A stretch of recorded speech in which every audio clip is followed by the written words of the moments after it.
So welcome to our first class on the subject of science and religion. I'm Rabbi Michael Lotker, and I'll mention in the prepared in the PowerPoint, I'm supported by the Jewish Federation of Ventura County. I'm also scholar in residence at Temple Adat Elohim in Thousand Oaks, California. My work for the Jewish Federation is supported by by a trust that was set up by Joel and Barbara Aronson, for which I am grateful. And the subject is science and religion. Are they a partnership? Is it even a necessary partnership? And so as we begin, I'm going to share the results of the poll. So just to glance, and hopefully, I think I need to stop sharing.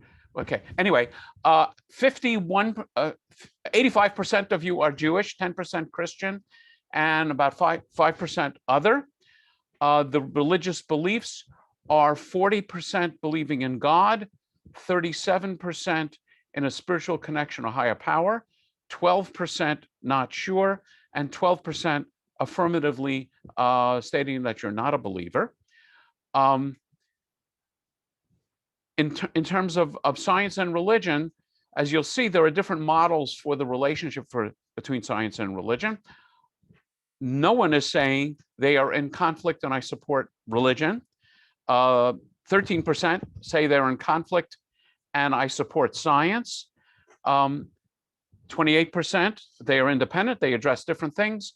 32% in dialogue with each other, and 27% supporting each other. So I'm going to stop sharing. A little bit of housekeeping. Let me see if I can do this. Oh, I think I can. Hang on. A little bit of housekeeping is in terms of communicating with each other. Since we have already 73 people, it's not going to work very well to just have people jump in. So if you have a question, I will try and keep an eye on the chat.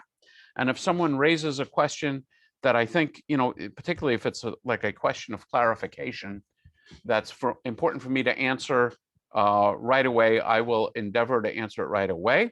Since there are 73 of you, I can't physically see all of you. So if you have a question, there's a way of electronically raising your hand. I think in some versions of Zoom that doesn't work so well, and I don't know what to tell you. At some point in time, if you have a burning question, I would say post it in chat. So since we're going to be talking about sacred matters, for me, almost everything is sacred matters. I will begin with the blessing that Jews say upon discussing sacred things. And that blessing is Baruch atah Adonai Eloheinu melech haolam asher kitshanu b'mitzvotav v'tzivanu la'asok b'divrei Torah.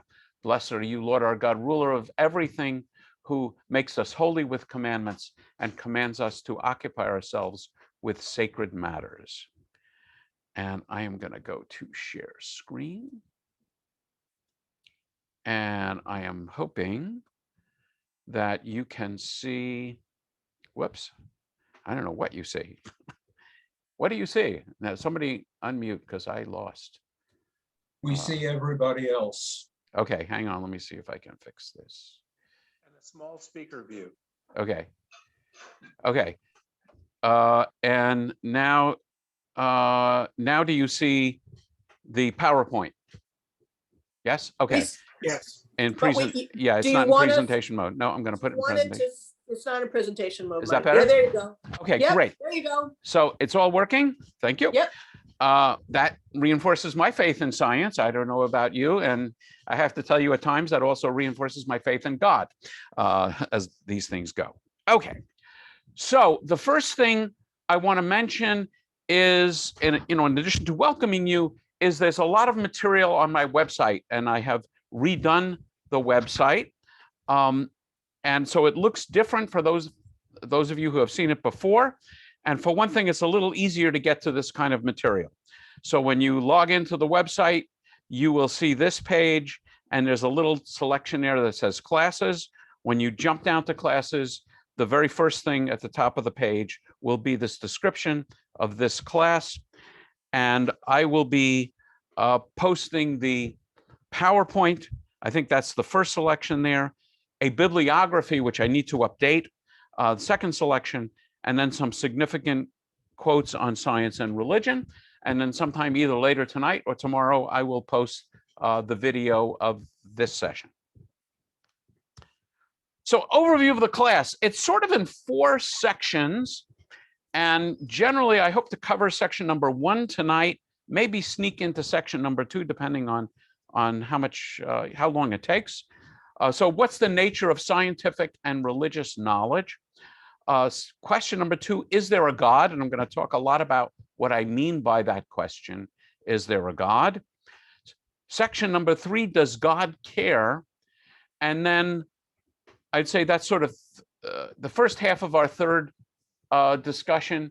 And then the fourth one will address this question that I addressed in the poll, which is the partnership between God and religion. We'll meet tonight and the next 2 Wednesdays, same Zoom room. I will endeavor to send out reminders, and I hope people don't have trouble getting on. And then all of the sessions will be recorded. Okay, and we did the poll. So the first question, what is the nature of scientific and religious knowledge? And this is by way of introduction of this program. So many of you know me very well. In my first career, I was a physicist. I was in the alternative energy business.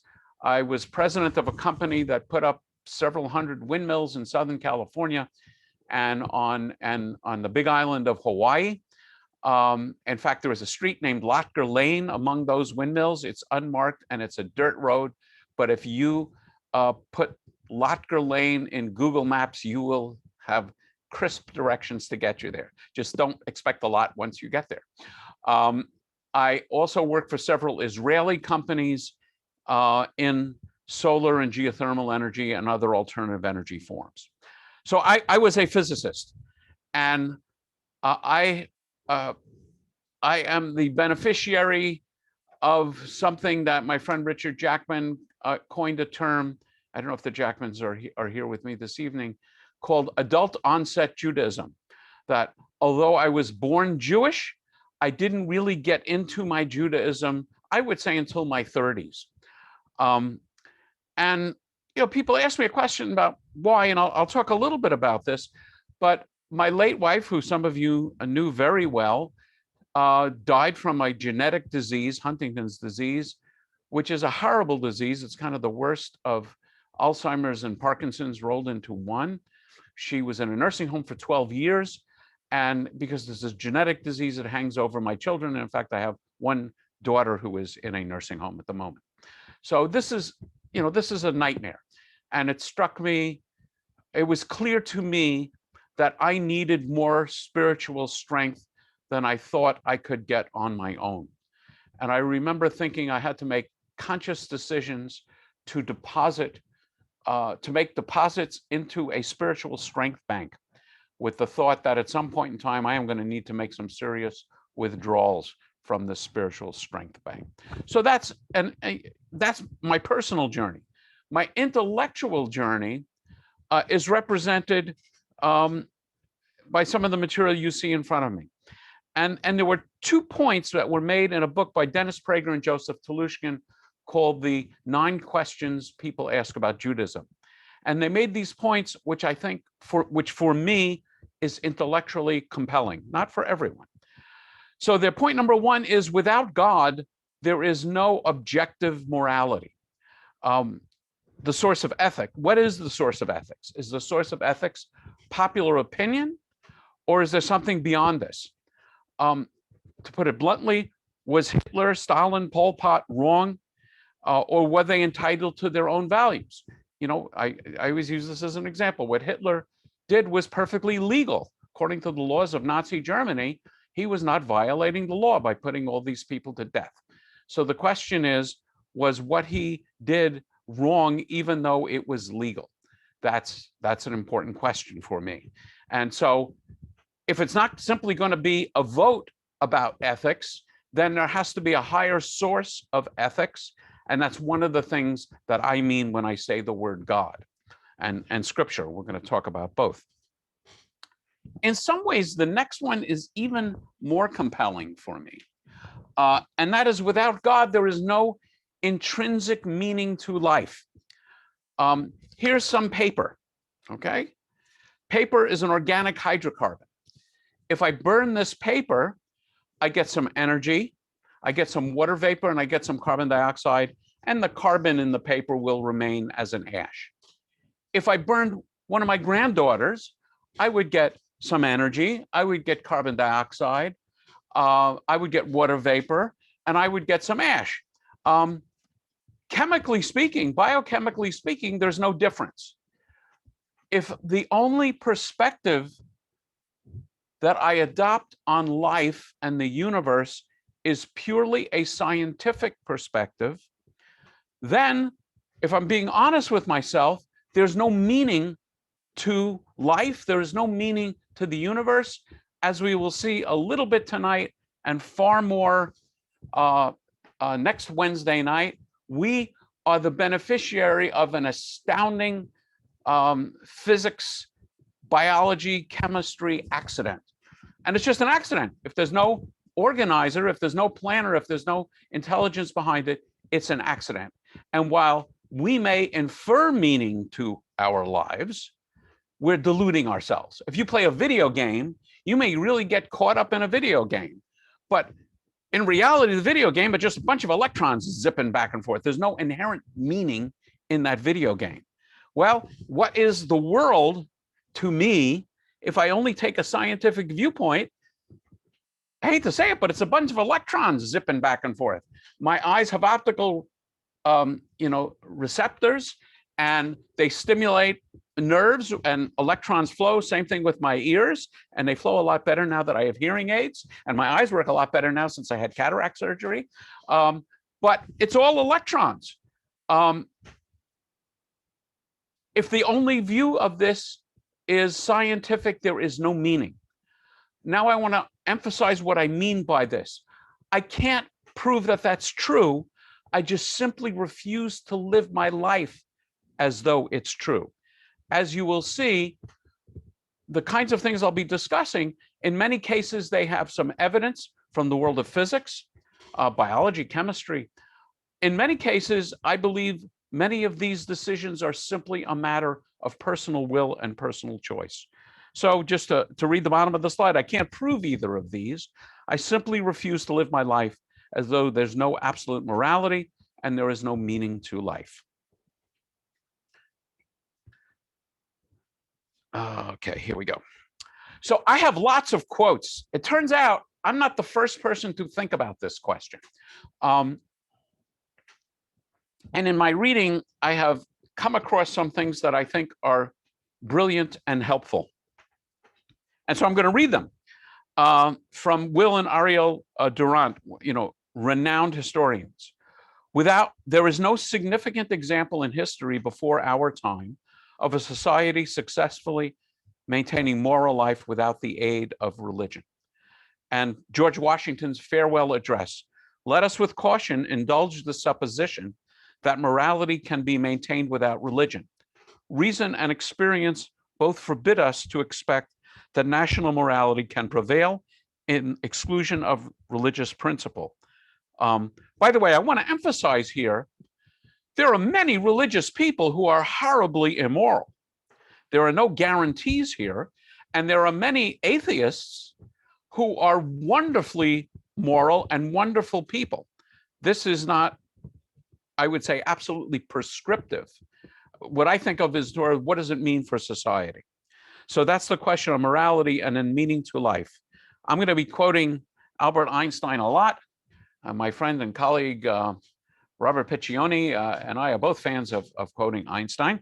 To know the answer to the question, what is the meaning of human life, means to be religious. From a Austrian-British philosopher. To believe in God means to understand the question about meaning of life. To believe in God means to see that the facts of the world are not the end of the matter. To believe in God means to see that life has a meaning. And Carl Jung: among all my patients in the second half of their life, there has not been one whose problem in the last resort was not that of finding a religious outlook on life. And none of them had really been healed who did not regain his or her religious outlook. And then my absolute favorite quote of any of them on this subject is from Rabbi Jonathan Sachs, the former chief rabbi of Great Britain, I should say the late former chief rabbi of Great Britain, who died just a few months ago. Science takes things apart to see how they work.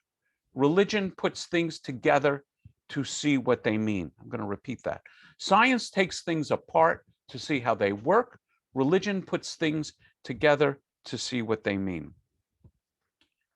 And then on my website, I have actually 3 sheets of paper, and I'll be expanding this as something you can download. So here is a key question. I've thought about this a lot because with many of you, I have discussed this question for many hours. So the key question is, I'd like to formulate it. The key question for the purposes of this discussion is, are you open to a God hypothesis as a possible rational proposition that explains scientific data that we find out about the universe, about life, about DNA, about RNA, as we find it? A hypothesis that ought to be evaluated alongside other non-theistic hypotheses.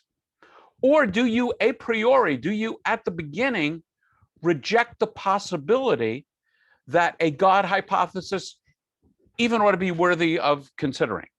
We'll actually see a noted physicist who changed his mind on this in just a few minutes. If you're absolutely not open to the idea of a religious presence in these questions or religious insights into these questions, I'm not sure why you're here, but I'm really glad you are. Maybe you're just curious to see what kind of case we can make. But I do hope you'll keep an open mind as we proceed. So I just finished this book. Thank you, Richard Zeman, for making me aware of this writer, published just, I think, a few months ago, called The Return of the God Hypothesis, 3 Scientific Discoveries That Reveal the Mind About the Universe. And he is speaking in favor of this idea that there's a guiding intelligence in the universe. Many people describe this as intelligent design, and that concept makes me nervous because it sounds very Christian fundamentalist, but that's really what he's addressing. There are a couple of good questions which I'll address in a moment in the chat. The thing I liked about the book is it wasn't a sort of an appeal to religion and faith. It was very well written. It's not short, 565 pages, including 74 pages of footnotes in very fine print and a 27-page bibliography, extensively quoting sources from both sides of the issue. That's another thing I really appreciate about books like this is I think he has, significant sections in most of his chapters, and maybe even 1 or 2 at the very end, saying, here are the objections to everything I've just talked about, and here's how I would address those objections. So while I'm jumping, somebody asked the question, the difference between an agnostic and an atheist. I would say being an atheist is a religious belief, just like believing in God is a religious belief. Asserting your assurance that there is no God is a statement about your religious beliefs. Being an agnostic is a statement that you're saying, I'm not sure. So as somebody once said, the religious Jew says, Baruch atah Adonai. The agnostic says, Baruch atah, I don't know. And the atheist says, Baruch atah, I deny. So that's the difference in, and let's move on. Okay, so some of you have seen this presentation before, and don't give it away. I'm not sure. I'll invite people to provide quick answers. So this morning when I went into the kitchen, the teapot was on the stove and the teapot was boiling. Anybody want to give me a quick reason for why the teapot was boiling? can unmute yourself for a second and give me an answer. Because energy was being applied to the system, causing the water molecules. Yeah. Quick to- answer. Thank you, Yeah, guys. yeah. So yes, energy is being applied to the water. The partial pressure of water vapor equals the partial pressure equals the atmospheric pressure, and that's what we mean by boiling. I could probably speak for 20 minutes on the thermodynamics of boiling. So that's one reason. Because the stove heated the water and so on. Aristotle called this efficient cause, how the phenomenon takes place. Can anyone tell me? So I'm going to assert that there's another answer to this question. Why was the water boiling? Because you wanted tea. Exactly. So because I wanted tea, my wife, a bigger tea fan than I am. And Aristotle caused this the final cause, the reason the phenomenon takes place. So the question I want to pose is, do we have to choose between one correct answer and one incorrect answer? Clearly not. Both apply. There's a physics reason why the water is boiling, and there is a human reason why the water is boiling. So here's another question. Why is there a universe? Because you wanted tea. Oh, that's actually part of the second answer. Thank you, Jerry. Yeah, if there was no universe, how could I have tea? I never thought about that. I may put that in next time I give this talk, Jerry. I love it. The first answer is the physics, similar to the water being boiled. Everything we know about cosmology, Big Bang, and so on. Lots of books on my bookshelf about that subject. The second answer is because God wanted a universe. And the point, of course, is, just like the tea, it's not inherent that we have to choose between one correct and one incorrect answer. If I believe the science, it doesn't mean that I can't believe there's a God involved. And I would also say, if I believe that there's a God involved in this, it doesn't mean that I can't respect the science. So there's another interesting aspect to this, which I really enjoy, which is, why did God want a universe? Maybe because God likes tea. I don't know. But there are two answers to this question, one I really don't like and one I prefer. The traditional answer is if God is to be praised, we say, hallelujah, praise God, then we need somebody around to praise God. So this makes God a bit of an egoist, that God created a universe and a humanity so that God could be appropriately praised. It's hard for me to conceive of a human person that would just be so, oh, wait a minute, I just thought of someone, but that's another story. The second answer, which I really prefer, is that God likes stories. And there's a lot of ways to describe that. God wants to be in relationship. God is the God of relationship. God was lonely. I mean, there's a whole bunch of ways to image God, and I love imaging God like this, as a God who relies on humanity.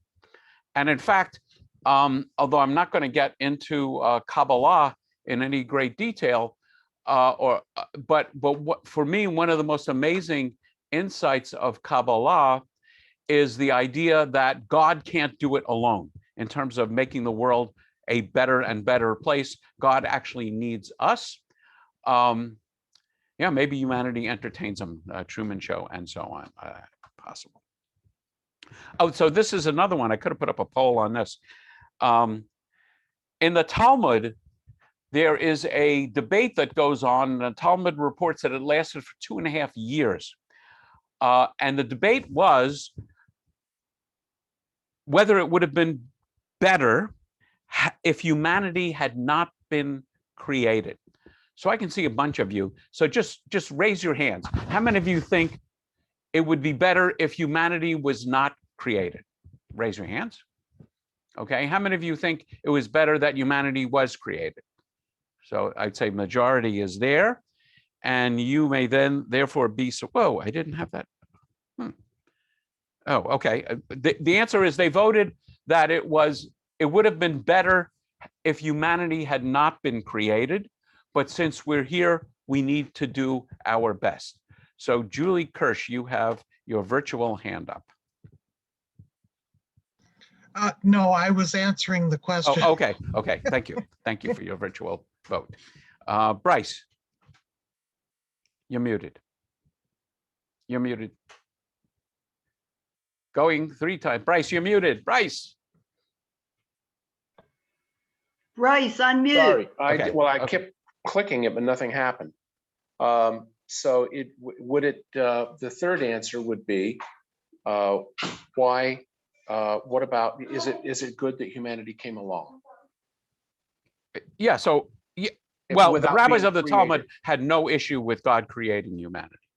But I understand your point. Okay, let's continue.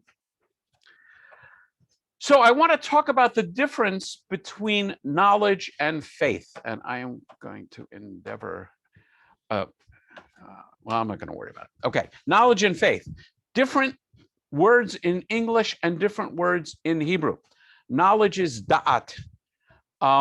I know that this computer exists, including, that camera. I know that this pen exists. How do I know the pen exists? I can do experiments. I can bang it. I can actually write with it. I can assure myself that this is a pen. I don't have faith that the pen exists. I have knowledge that the pen exists. In terms of the word for faith, or in Hebrew, emunah, my faith in God, my belief in God is not quite the same. It carries with it a measure of doubt. And by the way, the word emunah is the source of the word amen. When you say amen at the end of a blessing, you are adding your faith to that of the blessing. So this is kind of the poll that we asked about, that I asked you to vote on as we began, the 4 models between science and religion: conflict, independence, dialogue, and integration. There's a writer, I'm trying to find his book. Yeah, there's Ian Barbour, who talks a lot about this model and discusses things in this specific context. So this is kind of interesting. This was published by it's called Sinai and Synapses, a organization about Judaism and science. And they reported that given a choice between the various relationships between science and religion, the ones I just mentioned, collaboration, independent, conflict, agree with religion, conflict, agree with science, 25% of the American populace chose one or of the 2 conflict answers, but 75% of Christians sided with religion, and 94% of the Jews sided with science. So this is one of the reasons that this organization, Synapses in Synagogues, exists. It's to try and help spread the idea that science and religion are not in conflict. More notable quotes. Science investigates, religion interprets. Religion and science are 2 hemispheres of human thought. From an author and a biblical theologian. To claim the world is creation is not to denounce evolution and debunk science. To the contrary, it is to join in covenant with science in acknowledging creation's integrity, as well as its giftedness and worth. To see the world as creation is to recommit ourselves to its care, not as the fittest, most powerful creatures on the animal planet, but as a species held uniquely responsible for creation's flourishing. Again, one of my favorite authors, Jonathan Sacks. For if science is about the world that is, and religion is about the world that ought to be, then religion needs science, because we cannot apply God's will to the world if we don't understand the world. This, for me, is very important, and it's particularly true of Judaism. I know not everybody on the call is Jewish. In Judaism, the major reason for our existence is the idea of tikkun olam, is to make the world a better place. Well, if we're going to work to make the world a better place, we better understand how the world works. That's the tool. I often say, if I'm sick, pray for me, knock your socks off, but help me get to a doctor, okay? If we have a COVID crisis, Yes, let's pray. Let's bow our heads and pray. But I'm glad that not everybody was praying. I'm glad that some folks are actually working on a vaccine. And in fact, there's a wonderful midrash on when the Israelites are about to cross the Sea of Reeds. Moses is standing there and holds out his rod, and and God says to Moses, "Why do you cry out to me?" But it didn't say in the text that Moses cried out to God. So this is what rabbis love to fill in by virtue of midrash.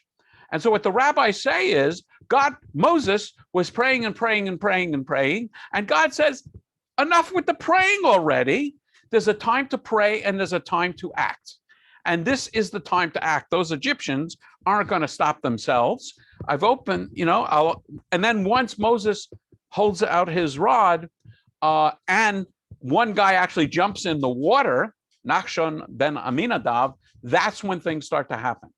So I love this idea. If our job is to make the world a better place, that's our religious marching orders, then we better understand how the world works. That's physics and biology. Charles Darwin, the last sentence of his book, Origin of Species. There is grandeur in this view of life with its several powers, having been originally breathed by the Creator into a few forms or into one, and that whilst this planet has gone cycling on according to the fixed law of gravity, from so simple a beginning, endless forms, most beautiful and most wonderful, have been and are being evolved. And then from Copernicus, so vast without any question is the divine handiwork of the Almighty Creator. So these scientists and theologians seem to have no problem with the connections. And I can't stop quoting Einstein again. But science can only be created by those who are thoroughly imbued with the aspiration toward truth and understanding. This source of feeling, however, springs from the sphere of religion. To this, there also belongs the faith in the possibility that the regulations valid for the world of existence are rational, that is comprehensible to reason. I cannot conceive of a genuine scientist without that profound faith. The situation may be expressed by an image. Science without religion is lame, and religion without science is blind. Again, Einstein, the most incomprehensible thing about the universe is that it's comprehensible. I love this idea. We are sitting here on an undistinguished planet in an undistinguished galaxy in a tiny, tiny corner of space. And somehow we have evolved our understanding and our science that this little bit of protoplasm between our ears can contemplate and understand the physics of 13 point something billion years ago about the creation of the universe and the interaction of things at stellar space, and as we'll see in a moment, and in quantum space, tiny, tiny things and vast things. The fact that we can understand this is breathtaking. And one of the things some authors that I've read talk about a lot is just the fact that things are so regular seems to point to someone who makes, or something that makes things regular. Astrophysicist Robert Jastrow ends his book, Gods and the Astronomers, with this striking passage. At the moment, it seems as though science will never be able to raise the curtain on the mystery of creation. For the scientist who has lived by his faith in the power of reason, the story ends like a bad dream. He has scaled the mountains of ignorance. He is about to conquer the highest peak. As he pulls himself over the final rock, he is greeted by a band of theologians who have been sitting there for centuries. And I think the point that Jastrow was talking about was this idea of the Big Bang. The Big Bang, a creation of the universe at a moment, is certainly something that we see in the opening, verses of the Bible, of the Torah. Until fairly recently, all the scientists always understood that the universe always existed, that there was no beginning. And there are a variety of hard physics data, I'll talk about some of these, that convince the scientists that that can't be true. In fact, the term Big Bang, I think I have this in the next quote. Yeah, Fred Hoyle is actually the astrophysicist who coined the term Big Bang.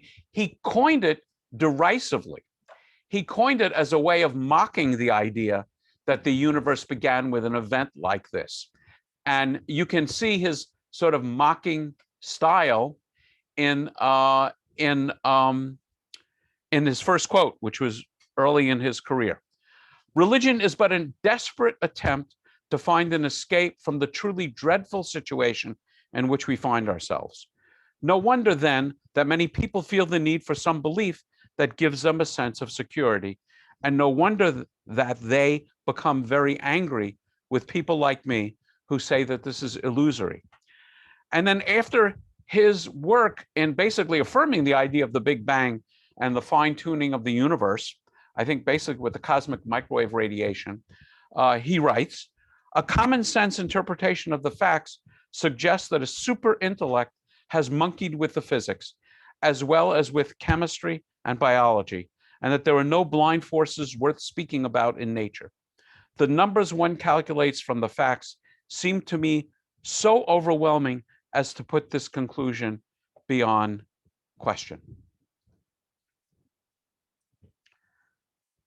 Having said this, somebody posted, let's see, somebody posted, Christians are not encouraged to learn too much about science.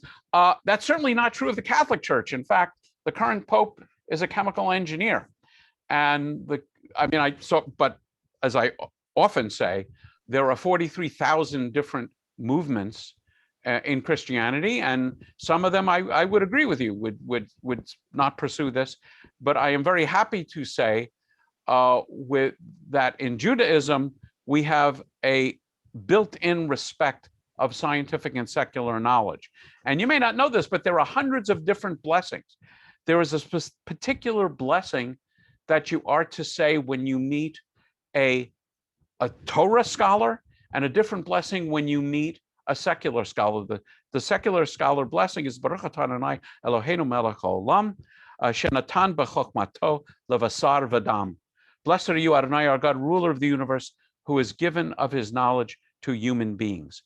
We, in our texts, understand that God wants us to have knowledge. God, and I'll talk about this with the idea of blind faith, but you know, this is Solomon's request of God. When Solomon becomes king, God asks him, what do you want? You know, do you want riches? Do you want wisdom? What do you want? And Solomon asks for wisdom. And God says, because you asked for wisdom, you will have both wealth and wisdom. And then for those of you who know something about traditional Judaism, you know that traditional Jews pray 3 times a day.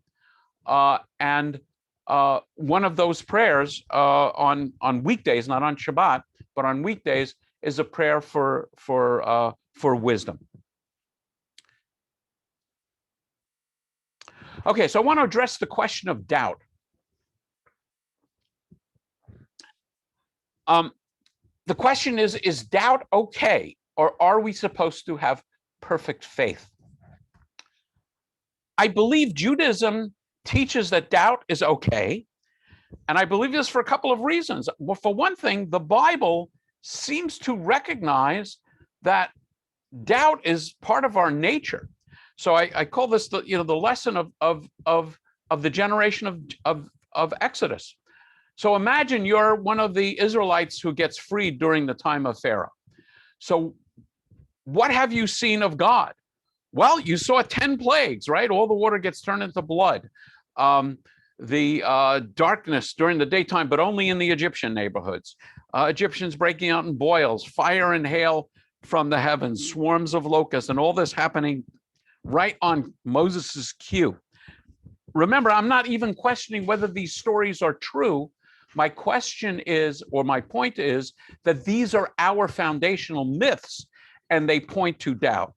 So the Israelites see all of these proofs of God's existence. Then Pharaoh lets them go. They come to the sea. The moment I described a little bit earlier, the sea parts. The Israelites go through. The Egyptians follow. Sea crashes in on them.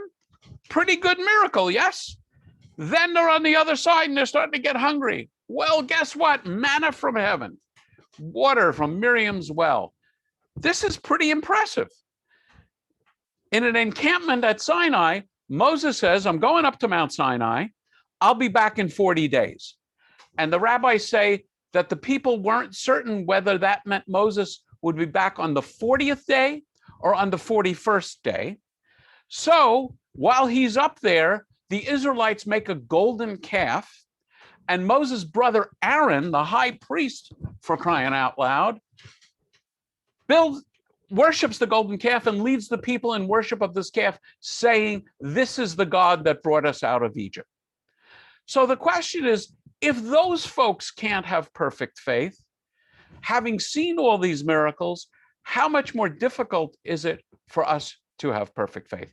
People come to me and say, Rabbi, if I could just see one miracle, not a $1 billion lottery win, but just a measly 100 million, then I would believe. And my response is, the generation of the Exodus saw some pretty terrific miracles, and all it took was Moses being a day late, and they were willing to abandon their faith. The other one has to do with free will. And I submit to you that if we had perfect faith, that free will would become either very difficult or impossible. And the example I always use is the police car example. So you're cruising along, out here we call them freeways because indeed they're free. There are no toll booths. You're cruising along the freeway at the speed limit of, the speed limit 65 miles an hour. You're going at the unofficial speed limit of 73 miles an hour, and you find that you're slowly overtaking a police car. What do? You slow down. You have all seen this phenomenon. It's kind of like the splitting of the sea. You have heavy traffic. If there's a police car going 65 miles an hour, there is not one car passing the police car. There is a backup behind the police car, and in front of it, the road is blissfully open. Why? Because you make the reasonable assumption that if I speed past the police car, I will probably get a ticket. So I submit to you, if we had perfect faith in God, it would be like driving with the police car in your rearview mirror, or maybe even the patrolman with his ticket book sitting in the passenger seat. Or for me, even more powerful than that, when I was learning to drive, my father of blessed memory sitting in the passenger seat, keeping his eye on my driving. If I have a high degree of certainty that I will be rewarded for the good stuff and punished for the bad stuff, I'm probably not going to do bad stuff. For me, if I had absolute certainty of God's existence, I think it would remove free will. I think sometimes I envy people who are absolutely certain about God, but I know I can never get there. And I actually think it takes away free will. So many of you know this, the word for our people, Israel, comes from the story which we actually just read on Saturday in our Torah study in Temple Adat Elohim, where Jacob wrestles with an angel and prevails, and his name is changed from Yaakov the heel to Yisrael the God wrestlers. So people will come to me as a rabbi quite often and say, Rabbi, I've got problems with God.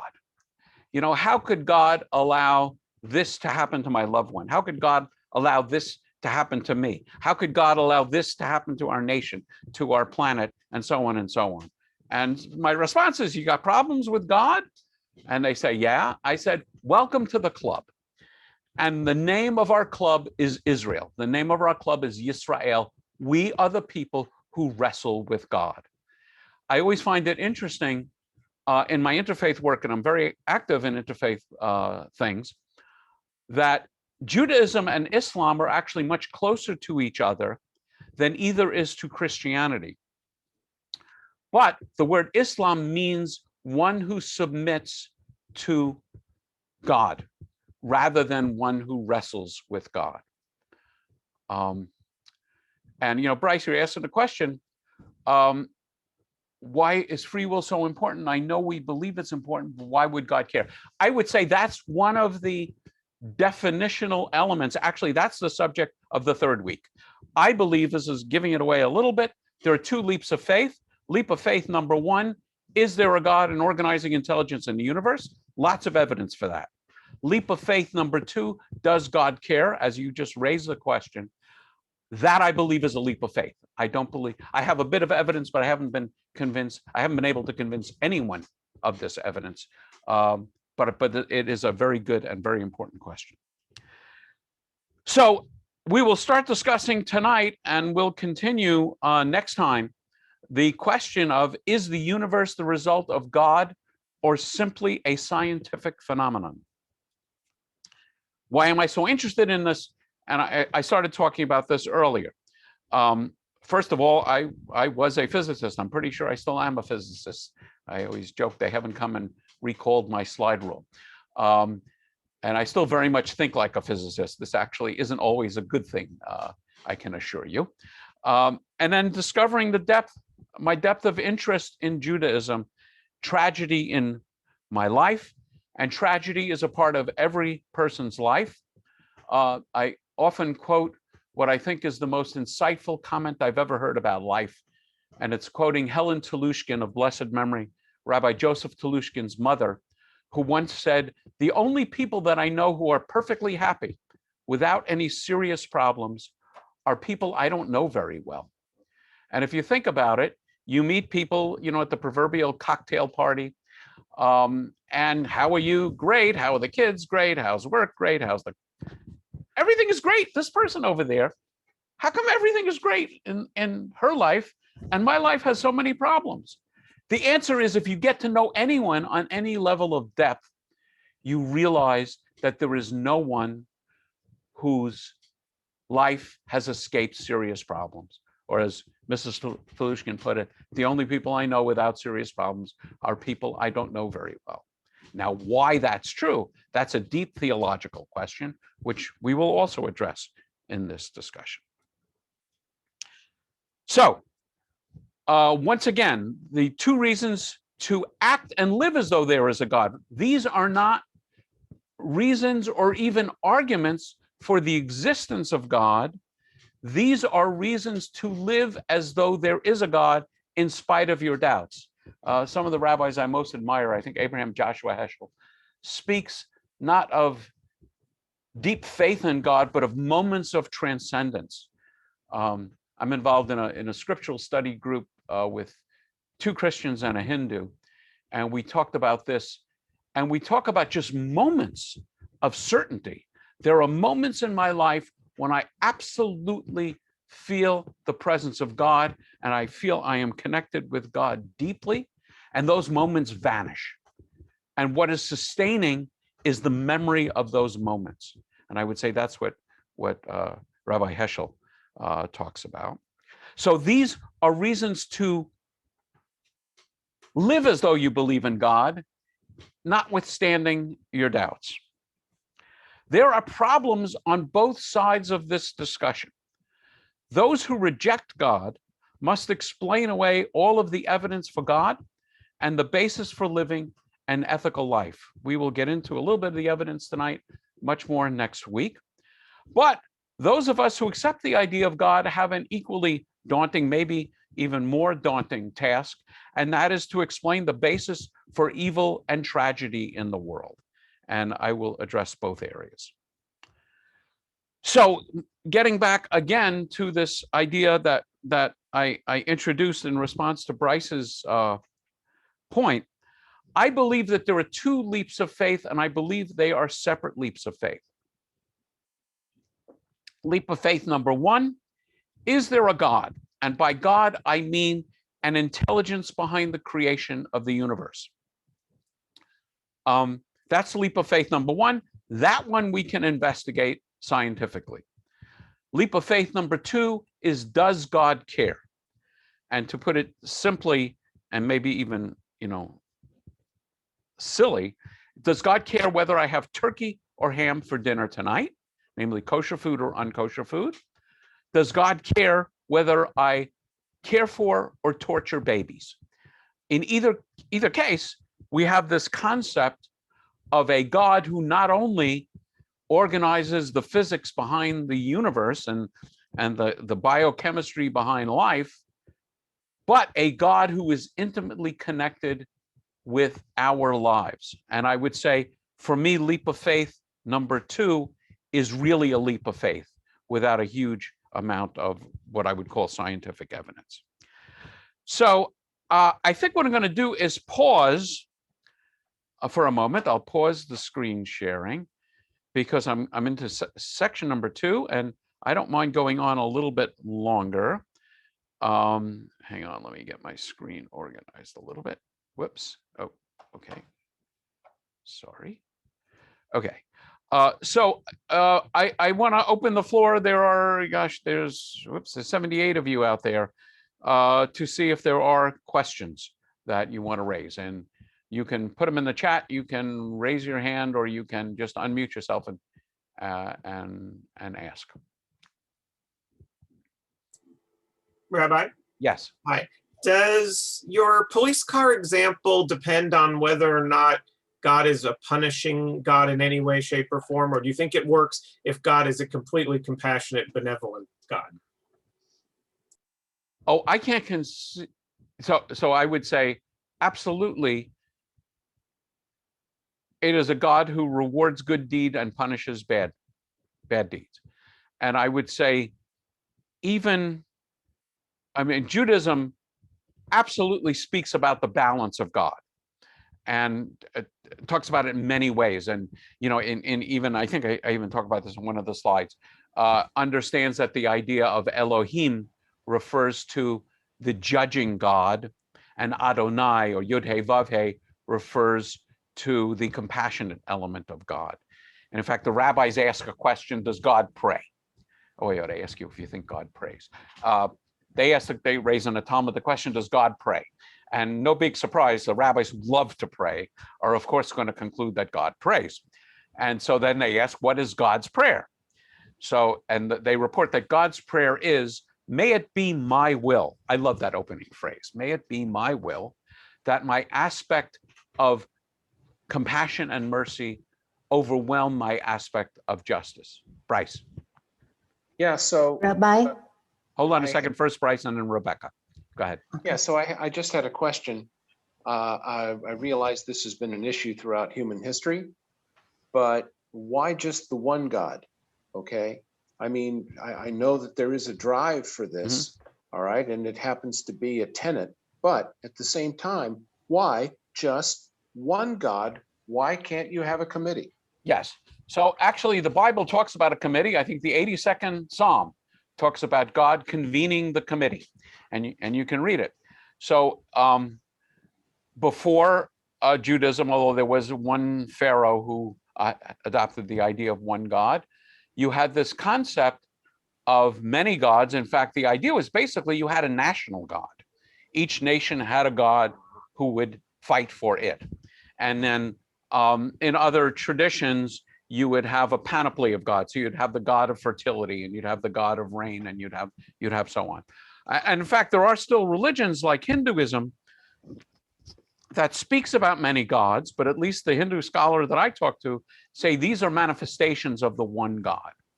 I would say many religions these days speak to the idea of oneness, of connectedness. In fact, the word religion comes from the root word for ligament, the same, I would say that, yeah, they both derive from the same root. So this idea of connectedness.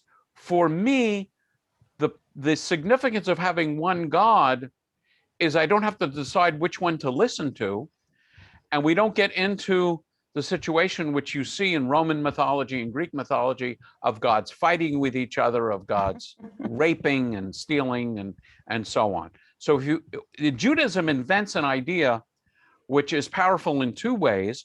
First, affirming one God, although in the early stages of the Bible, it's really not one God, but a more powerful God. The prophets then come along to talk about true monotheism, but also a God of justice, and a God who is bound to God's own sense of justice.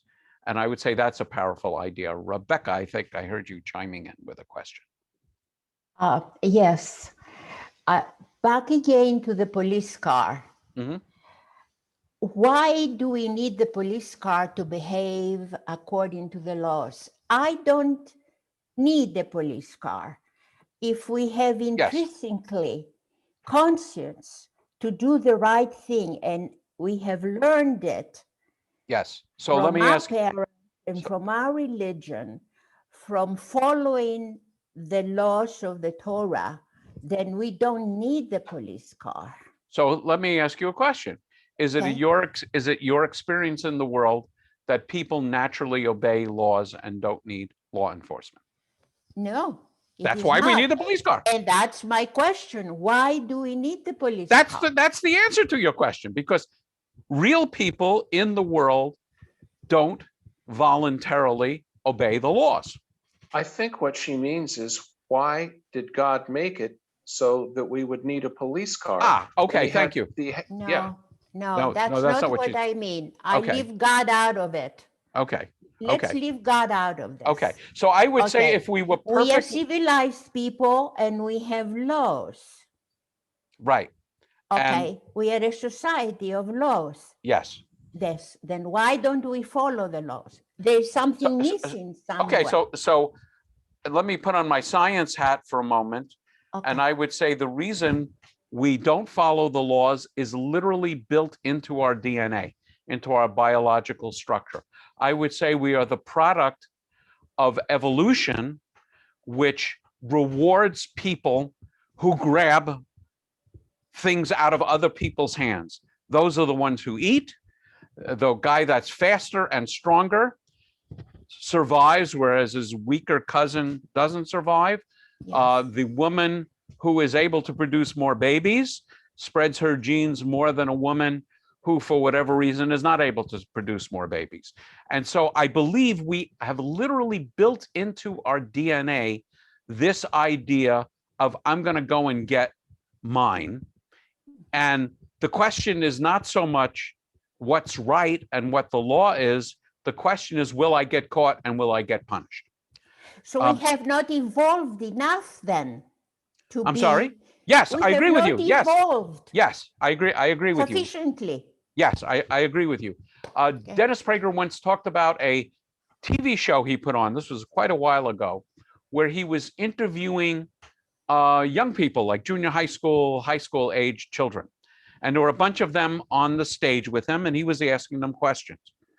And he asked them the question, would you shoplift if you knew you would not be caught? Yes. And most of them said yes. And the thing that's interesting about this, not that it's so surprising, the thing that's interesting about this is you can bet every one of those kids had his parents watching the show. So not only were they saying that the issue is, am I going to get caught? But the sense of shame hadn't developed to the point that they were even embarrassed to admit that in front of their parents. So I would say the reason we need laws is human nature. The reason we have human nature is yarmulke off, science hat on. We have evolved this way through DNA. Yarmulke on. God created us with an impulse to do good and an impulse to do evil. I actually think they both describe a very similar situation, but we have free will. And if we didn't have free will, and I would say this is maybe the most important part of it, let's say God created us, and this is sort of getting at what Bryce was hinting at. Let's say God created us so we couldn't do bad things. Not only would we have a conscience, but we were incapable. If we couldn't do bad things, we would have no moral significance. Right. You know, the rose Dummies. bush outside my front door can't do good or can't do evil. It can have a thorn that'll hurt me, but it's a decoration in God's garden. When God created us, B'Tselem Elohim Kitmut Elohim, in the image and likeness of God, it meant we have moral significance. Miriam, I see you waving your hand. Thank you, Rabbi. Thank you. You're welcome. There's an expression, the fear of God. Okay. Yes. Would that influence or determine how a person behaves in their life? Because if they believe in the afterlife, that they would have a better afterlife if they complied with God's wishes because they fear God. So I And would they say, would do the right thing. I don't know if I'm explaining yeah, this right. you're explaining it very well.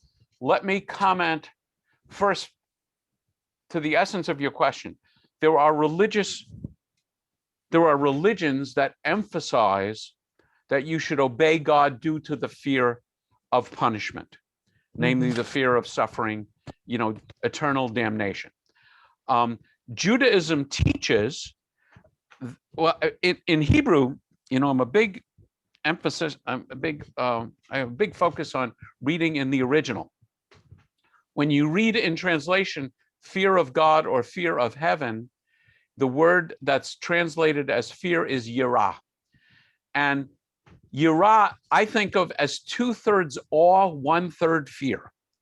Yirah is you're standing at the corner, at the edge of the Grand Canyon without a fence. It's awesome and it's scary. But the Mishnah, the Pirkei Avot, teaches that you should do the will of God. It says, don't be like the servant who serves for a reward. Be like the servant who serves God because of the love of God. So I would say Judaism has as an ideal, the idea of obeying the rules, and we got lots of rules, for the reason that we appreciate that God has created us, that God has given us an astoundingly amazing, wonderful world. And how big a deal is it for me to do the will of God? I mean, I'm just overwhelmed with appreciation, and that's why I do the will of God. So I think of it not so much that I'm afraid of getting the ticket, in the image that I use with the police car. And in fact, maybe I'll put my father back in the driver's seat. Whoops. I just hit something. Maybe I'll put my father back in the driver's seat. I did things, I obeyed my father, not because I was afraid of him. I obeyed my father because I adored him. And I wanted him to be proud of me. And I wanted to feel his love and his appreciation. That actually, I have this belief, which is not terribly profound, that sometimes I think your image of God, at least for me, let me just say this, I feel powerfully that this applies to me. My image of God is very much connected with the image of my father. And I obeyed my father because I loved him, I appreciated him, not because I was afraid of what he would do to me. Any other questions or thoughts? Maybe we'll get started. We have a lot of material to cover next time. So I'm going to do just a few slides. And first I will ask, can you see the PowerPoint? Yes? Yes? Yes, thank you. Okay. So we're going to address this question. We're going to begin to address the question of, is there a God? So this was, assuming I was going to talk about this next week. Again, the two leaps of faith. Is there a God, and does God care? So can we prove that God exists? There's a question. Some people would say yes. In fact, I have a book, which is a very good book, speaking about new proofs for the existence of God, proofs from physics and proofs from philosophy. I understood the physics mostly. I didn't understand any of the philosophy. But Robert Spitzer is actually a Catholic priest, and a lot of the scientific material that I'll present is in his book. But first, the question is, before we get into this issue in great depth of, can we prove God's existence, what do we mean by God? So one hand, we mean the God of Abraham versus the more ancient gods. There was once a mystical teacher I studied with who said, now you have to watch my image closely, God is, and then she just went like this and didn't add it with any other words. Daniel Matt, who is probably the leading expert in the world these days on the Zohar, the central text of Kabbalah, defines a mystic's definition of God as the name we give to the oneness of all. This is certainly a central idea in Kabbalah, in Jewish mysticism, that everything is interconnected, everything really is one. The mystics say, when we say Shema Yisrael, Hear O Israel, Adonai Eloheinu, Adonai is our God, Adonai is Echad, it means God is the oneness of the universe, and we are all interconnected with God on that basis. fixing God into one particular image, an old man sitting on a throne somewhere, a judge, you name it, that's idolatry. There's a saying from our tradition that if I could completely understand God, I would have to be God. For purposes of leap number 1 of this question, is there a God? I will use the concept of organizing intelligence in the universe. And some would call this the intelligent designer. And not a God who hears or answers prayer or micromanages the world. So that's an important thing to keep in mind as we look at some of this evidence. This is not the puppet master who's running the world. This is God as the creative intelligence behind the world. So can we prove that God exists? There are people who would say that they could prove that God exists. And I would say, if we could prove God's existence, someone would have done it by now. And as evidence that no one has done it, there are very intelligent people in the world who deny the existence of God. I often talk about the Flat Earth Society.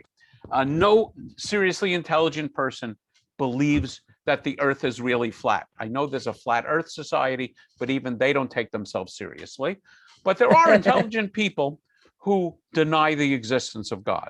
So the question is not, can we prove that God exists, but what is the evidence for God's existence? So this is going to take a minute to connect to the internet.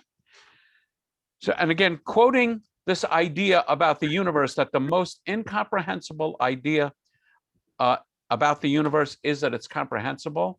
And for a moment, I'm going to stop screen sharing. Whoa, because this has some music. And I want to enable the music.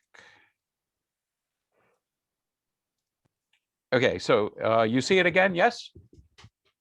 Okay, here we go. I'm going to take you on a journey outward to the end of the universe and inward to the center of subatomic matter. Do you need to stop recording? No.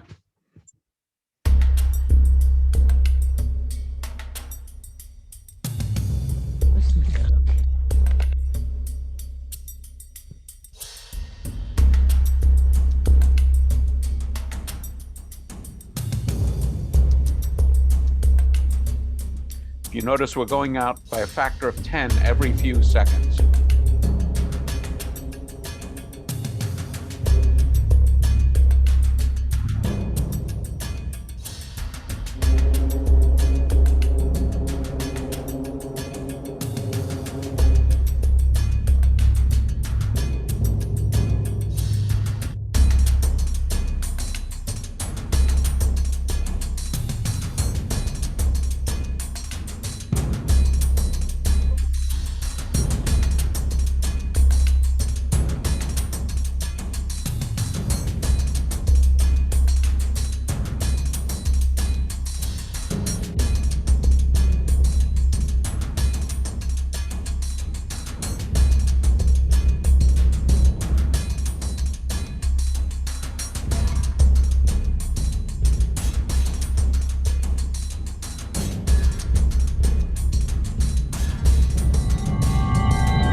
notice how empty the atom is, how many factors of 10 it takes to get to the nucleus.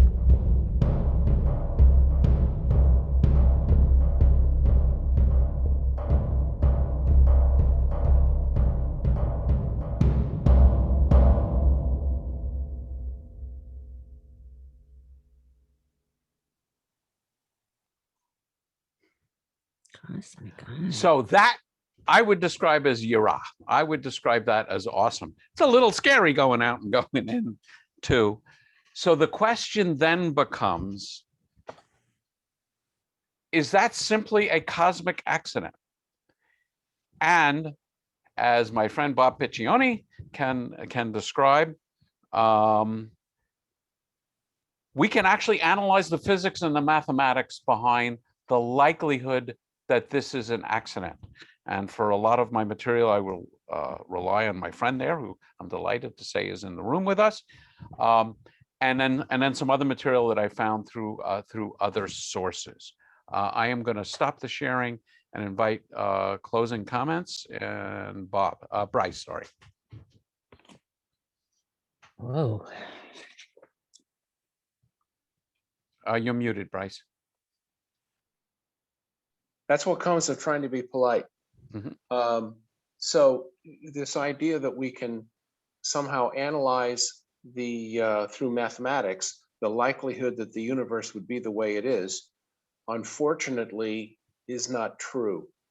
Some of the latest work, and I can send it to you. You already did. I'm familiar with the paper. There's more, but the point being is that you have to actually have more than one model to be able to assess likelihoods, and we only have one model. Right. So that's a reasonable position, and why I would say we're not talking about proof. So we'll present the evidence, and one possible answer is this is the one universe we have, and it had to be that way, and we can't analyze the possibility of any other alternatives. The other thing that we'll address in that discussion is, given the universe that we have, what's the likelihood that it leads to DNA and to life? Murray. Hi. I was thinking about that, and it reminded me of the anthropic principle, which means that the reason why the universe is perfect, well, mostly perfect for us, is because, it was geared towards that.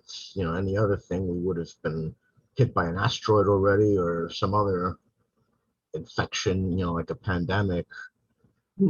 So I think the anthropic universe, if I understand it correctly, so if I take your definition, Murray, then the answer is, why is the universe perfect for us? Is it just our good luck? Are there other billions and zillions and quadrillions of universes which are not perfect for us? If it had been off by any amount, we'd be like a Venus. We wouldn't be here. I would say, let me just add, if it was off even by a little bit, we would have a universe filled with hydrogen and nothing else. So we wouldn't even get to the stage of Venus. We would just have a very uninteresting universe. And I'm sure there's a parallel universe where that happened, for example. If you're sure of that, what's your evidence for that? I believe in parallel universe theory, that's why. I'm asking you, what's your evidence? For what, parallel universe theory? Yes. That's the belief that the correspondence principle doesn't break down, that all possibilities are pursued. Yeah, I understand that it's the belief, but one of the things about parallel universes is, I think definitionally, they are undetectable. I think they're detectable when we dream. When we dream, okay. I did want to mention, though, during your beautiful YouTube video there, and it reminded me of when you were talking about, all those are just electrons in our ears. And I thought, okay, immediately, physicist reductionism. I'm a chemist. I'm sure even a biologist, even more than I. For me, you might hear electrons, but for me, our size is that of the molecule, not the atom, but the molecule. And with the molecule comes all these central odors and colors, tastes, the sensual world. So to reduce it is, it's not the end all, because it's the conglomerate of those, and on a biological level, I'm sure there's more to just why are there pheromones Yeah, flapping so around near me? I agree with you. I want to back up and respond to the two important central points that you raised. Well, my main point was that it's kind of like the perfect size for us because, like you said, the atom is mostly empty. Could you imagine waking up and like being total emptiness around you? So, I mean, so we're yeah, lucky so we have what we have around us. So then the question is, what's the implication of that logic? Is that an accident or is it guided? In terms of parallel universes, in spite of, kind of funny responses about drinking, my understanding of the multiverse theory is it is definitionally undetectable. And if something you believe in is definitionally undetectable, I call that a religious belief. I don't call it a scientific theory. If I tell you this is the way the universe is, and I've solved all the problems, but there's no way to test the theory that I've just proposed, I would say that's not science. Any answer to the universe would be in terms that are supplied by the universe. You can't think outside the universe, and therefore Yeah, so that you can was never really understand the universe because we're inside the universe. well, Einstein says the most incomprehensible thing in the universe is that it's comprehensible. We understand a lot. So I want to pause and ask if there's anyone else who would like to raise a question.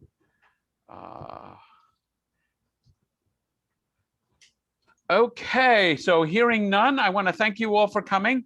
Next time, sorry, Deborah Pollack, I don't know if you're waving goodbye or you have something.